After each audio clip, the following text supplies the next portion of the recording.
Everyone, welcome to the my platform nursing life tutor. और आज हम डिस्कस करेंगे, ये सेमेस्टर फर्स्ट में भी टॉपिक पढ़ते हैं और सेमेस्टर 2 में भी पढ़ते हैं, बट इसको डिस्क्राइब में पढ़ते हैं सेमेस्टर 2 में। ये हमारा टॉपिक आप देख सकते हैं क्या है।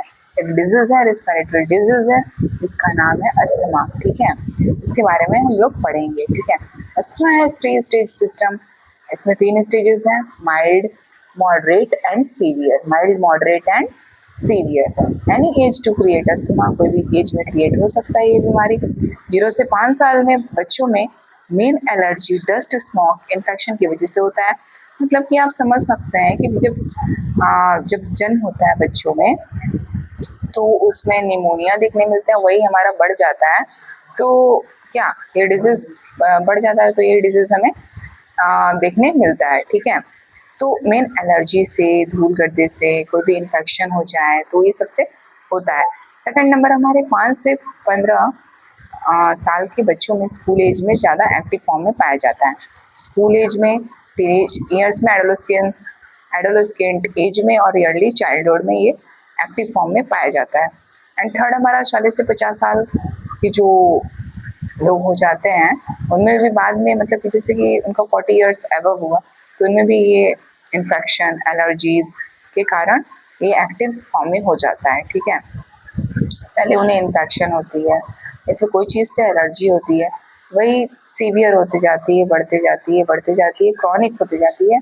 और क्रॉनिक होने के बाद एक ऐसा स्टेज आता है जिसमें कि ये डिजीज़ पकड़ लेती है हमें, हमारे बॉडी को, और बहुत ही क्रिटिकल कंडीशन हो जाती है। और ये जब तक हमारी लाइफ रहती है तब तक ये डिजीज़ रहती है, लाइफ लॉन्ग डिजीज़ है।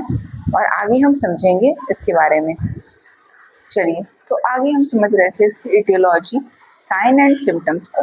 इटियोलॉजी मीन्स होता है कि रोग होने के कारण, कुछ भी एलर्जी हो या फिर कुछ भी एलर्जी हो तो ये हमारे एक से ज़्यादा एक्टिव फॉर्म में बढ़ जाते हैं। इसके हमें ट्राइगर्स देखने मिलते हैं, हाइपर सेंसिटिविटी देखने मिलेगी, URI अपर रेस्पिरेटरी इन्फेक्शंस देखने मिलेंगे, एक्सेसिव ओवर एक्टिविटी देखने मिलेगी, एयर पॉल्यूटेंट्स देखने मिलेंगे, रेस्पिरेटरी इन्फेक्शंस देखने मिलेंगी।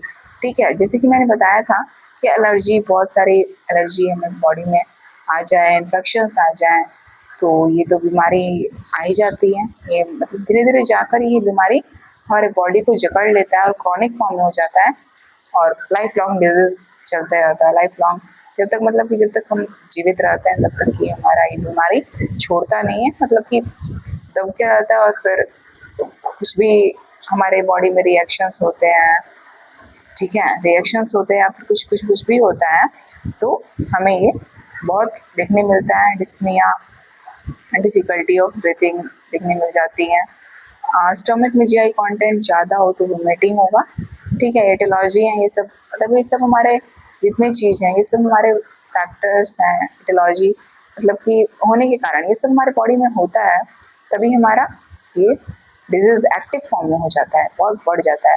इसके साइन एंड सिम्टम्स हैं। पहला क्या है भाई, कफ, मतलब कि कंटिन्यूअसली कफ हमेशा आते रहेगा, म्यूकस इंक्रीज्ड फॉर्म में रहेगा, शॉर्टनेस ऑफ ब्रेथ, सांस लेने में हमें कमी लगेगी, दिक्कत होगी, wheezing and prolonged expiration, increases CO2 retention. ठीक है, और चेस्ट टाइटनेस, हमारा चेस्ट टाइटनेस मीन्स चेस्ट, हमारा जो छाती है वो बहुत ही टाइट हो जाती है। एंड सेकंड है हमारा, सेकंड नहीं मतलब अगला point, retractions, स्टेर्नम and intercostal muscles में प्रॉब्लम, ये सब हमारे देखने मिलेंगे इस बीमारी में। ठीक है, एंड अगले एक्सप्लेनेशन में एंड अगले वीडियो में बने रहें ऐसे इजली एक्सप्लेनेशन के लिए। ठीक है, thank you, complete my video.